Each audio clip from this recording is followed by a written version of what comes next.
Importante para acompañarme en estos relatos, debes procurar tener la mente abierta. Hay tantos eruditos hoy en día, tantas doctrinas, tantas enseñanzas, tantas discusiones acerca de religión, que es abrumador pensar quién en verdad tiene la razón. Así que te invito a que te deslastres desde este momento de cualquier religión o costumbre que te han inculcado antes. No hay nada más alejado de Dios que la misma religión. Dios no es religión. Mira lo que dice Pablo en Timoteo 2:5. Porque hay un solo Dios y un solo mediador entre Dios y los hombres, Jesucristo hombre.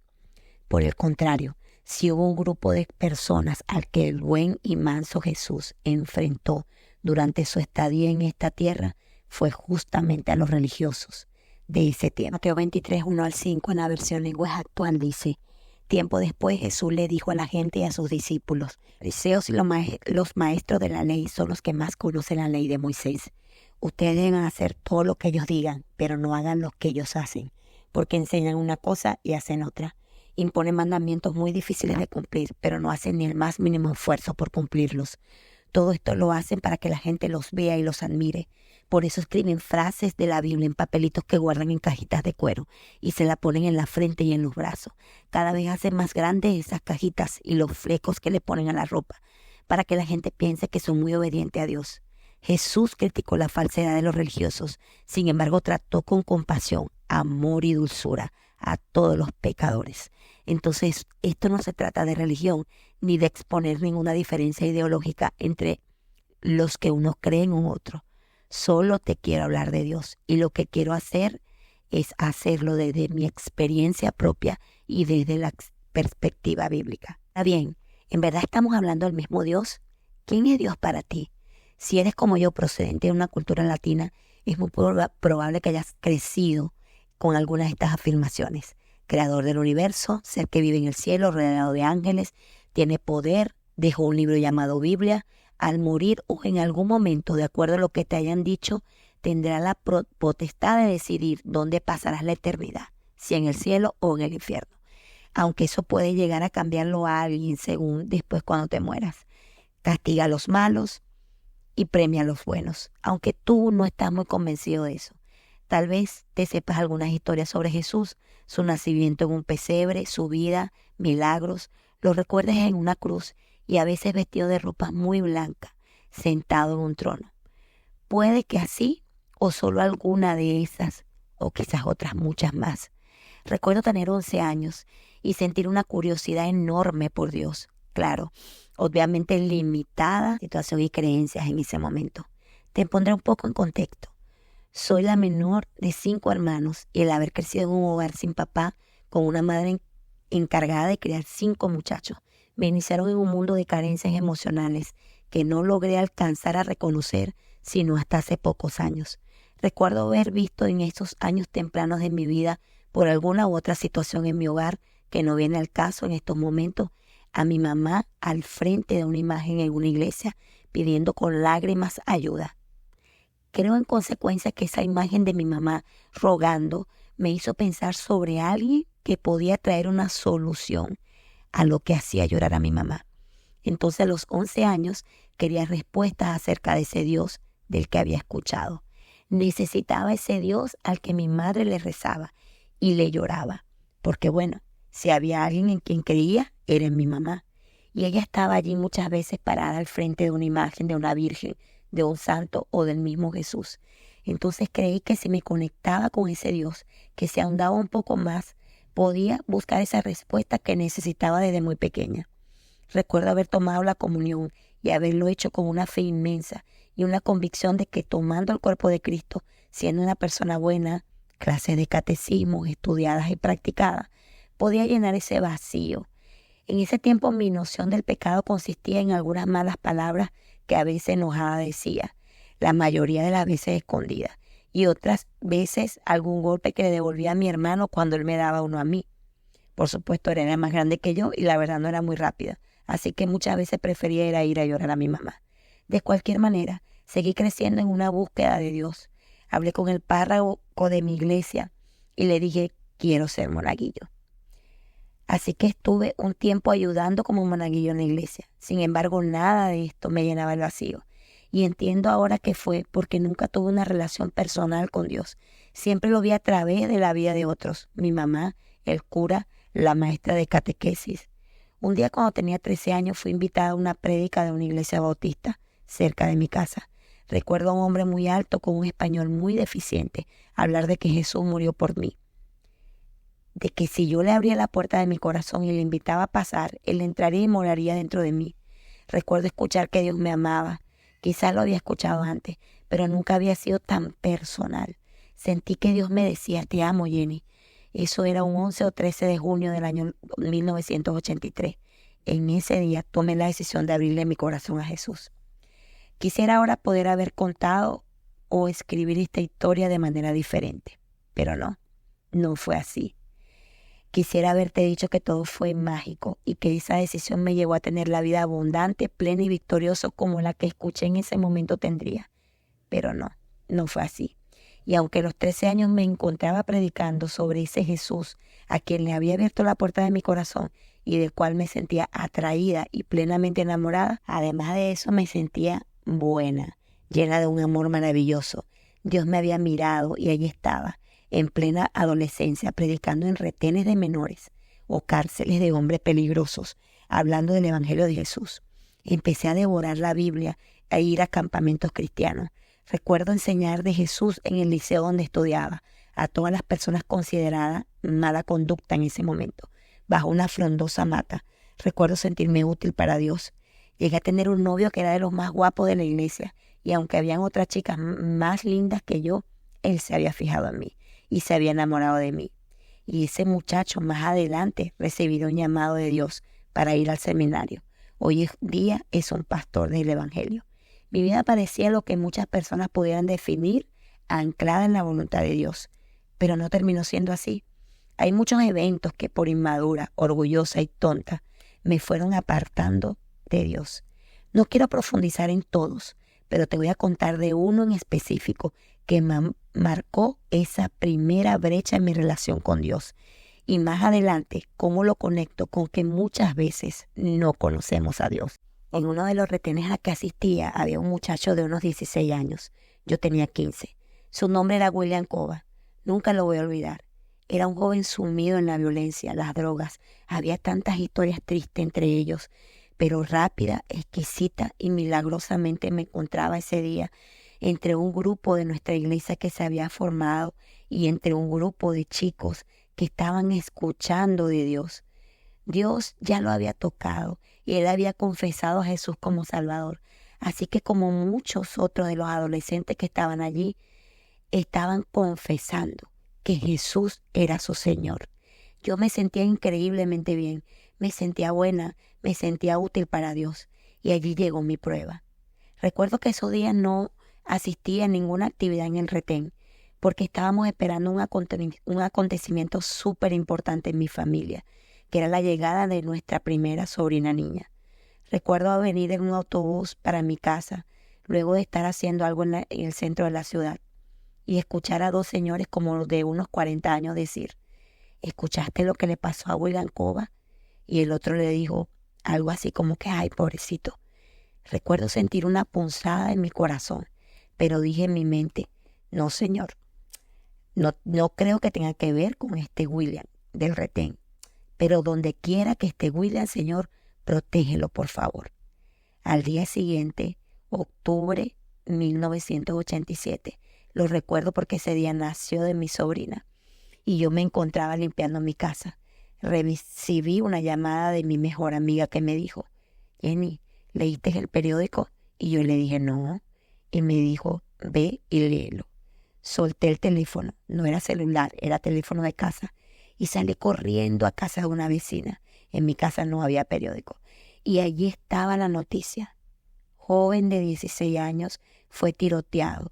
Se presume que fue la policía que le disparó al no acatar la voz de alto. Su nombre es William Cova. Dejé el periódico calmadamente, completamente paralizada, y subí a mi casa. Yo venía diciendo por todo el camino, no, Señor, no es él, Señor, no es él, Señor. Tú lo cuidarías, no es él. Era un domingo, así que me vestí rápidamente salí al encuentro con mi amiga y fuimos a su casa. Era la casa de sus padres. Ellos habían decidido mudarse de donde vivían antes porque viendo el cambio en él, se fueron a un barrio diferente para mantenerlo alejado de los vicios y sus malas juntas. Así cuando saliera del retén, él tendría una vida diferente. Cuando llegamos allá, ya conocíamos el lugar porque parte de lo que hacíamos era visitar a los padres. Unos vecinos nos dijeron, ya están en el cementerio. Sí, allí estaba yo, camino al cementerio, sin pronunciar una sola palabra. Solo mi mente estaba dando vueltas diciendo, algo debe ser mentira, no es él. Al llegar al cementerio ya la gente se había ido. Preguntamos y nos indicaron dónde estaba la tumba. Caminaba rápidamente por donde nos habían indicado y de pronto algo a lo lejos me paralizó. Era una tumba grande y de lejos pude ver su nombre, William Cova. Recuerdo mis lágrimas caer sobre esa tumba y solo decirle a Dios, no lo cuidaste. Desde allí recuerdo sentir rabia, decepción. Creo que fue mi primer sentimiento de traición. Sí, yo me sentí traicionada por Dios. ¿Cómo un Dios de amor había permitido eso? No sé cuánto tiempo duré allí, pero lloré amargamente. Y definitivamente allí se había quebrado mi relación con Dios. Al regresar a su casa, la mamá nos recibió. Me entregó una carta que él había escrito, donde me mencionaba y le contaba que había conocido a Jesús y que yo había sido parte de eso. Su madre me abrazó y me dio las gracias aún entre lágrimas. Pero yo no podía escuchar nada de lo que ella decía. Yo seguía impactada, diciéndole a Dios en mi mente, ¿cómo lo permitiste? Su propia madre me abrazaba dándome las gracias y yo solamente podía culpar a Dios. Luego escuché cuando su mamá me dijo, te voy a contar cómo pasaron las cosas. Hubo una pelea en el retén de menores y por protección los sacaron. O sea, sacaron a todos los que tenían buena conducta para protegerlos. A William le habían dado libertad. Él había ido a visitar a su abuela al barrio donde vivía antes y unos policías que le conocían le pidieron que se parara y alguien que estaba con él cuenta que él dijo, no, ya yo no hago nada malo, no tengo por qué pararme, me van a querer extorsionar como lo hacían antes. Y así fue como le dispararon. Allí estaba yo, tan enojada con Dios. No le hablé más, no quise. Yo en ese momento era mi propio Dios, diciéndole a Dios qué debió hacer, creyéndome más justa que Él, pidiendo incluso que lo devolviera. Como un Dios que me había enseñado que amaba tanto, podía permitir la muerte de un chico de 16 años que estaba feliz porque lo había conocido. Porque Dios no me escuchó. Yo le servía, le hablaba a la gente de Él y ahora estaba allí, rota, quebrada, con rabia, con muchas preguntas sin responder y esperando que Él se apareciera y quizás me dijera, me equivoqué, voy a enmendarlo. Ese es el Dios que yo decía conocer. No sé cuánto duró mi rabia, pero recuerdo que en ese tiempo quise hacer todo lo que le molestara a Dios. Empecé a fumar, terminé con mi novio cristiano y bueno, empecé a salir con otra persona que no tenía nada que ver con Dios. Me escapaba a discotecas. No me gustaba ese tiempo mucho el alcohol, pero quería convertirme en alguien rebelde, solamente para molestar a Dios. Pero a la vez tenía mucha rabia porque esa rebeldía no me estaba resultando tan bien. Solo quería ser mala porque quería molestar a Dios. Entonces, de alguna manera, quise como enmendar lo que había hecho y recordé a alguien que yo quería mucho y que él siempre había tenido una conexión espiritual conmigo, de apellido de Vera, y él me había enseñado mucho sobre Dios. Tomé un autobús porque él vivía en otra ciudad y le avisé cuando llegué allí. Vera, estoy aquí. Le dije, se lo decía llorando, estaba en el terminal y recuerdo decirle, no creo en Dios, no creo en Dios. Él me fue a buscar. Estaba lloviendo, me llevó a su casa. Allí encontré a su esposa. Ella me abrazó y luego me quedé con él contándole lo que había pasado. Recuerdo su voz calmada decirme: Jenny, no te tengo ninguna respuesta ahora. Quizás probablemente nunca encontremos una respuesta, porque Dios permitió eso. Pero una cosa sí sé, Él es Dios y Él puede ver el futuro. Él sabía con qué cosas William podía lidiar o con cuál no. Dios no lo mató, Jenny. Él permitió que pasara, probablemente porque Él sabía que era lo mejor para él. Yo no podía entender eso. Yo no podía entender que la muerte podía ser algo mejor para nadie.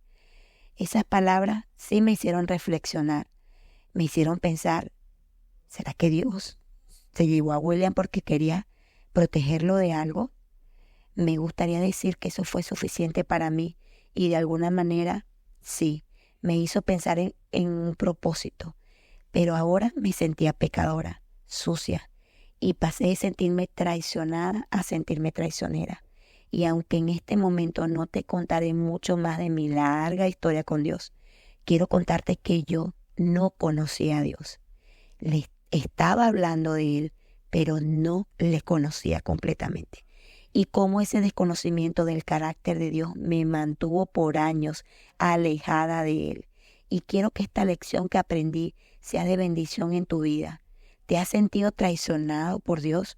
¿Alguna vez has sentido que quizás has actuado de buena manera en una situación, relación, y sientes que Dios no te protegió de esa traición? ¿Has culpado a Dios alguna vez? Esto muchos no lo queremos reconocer, porque ¿quién quiere llamar traidor a Dios? Yo lo hice, y aunque luego las palabras de veras calmaron un poco ese sentimiento, después llegué a sentir que era indigna ante Dios, y en realidad lo somos, pero yo me sentía que había traicionado a Dios y que ya no había vuelta atrás. Por muchos años siguientes, en el silencio de mi corazón, había dejado de confiar en Dios y me había sentido que no merecía su perdón. Créeme, será más fácil si puedes mirar dentro de tu corazón y reconocer si has sentido esto de manera consciente o inconsciente, porque es posible que eso pasó y sienta que lo has superado, pero no será hasta que enfrentes a ese Dios que vistes erróneamente en algún momento de tu vida y entiendas su verdadera naturaleza que podrás reconciliarte con Él, como lo hice yo. Te quiero presentar al Dios en quien puedes confiar. Te espero en la próxima entrega y sigamos hablando de Dios.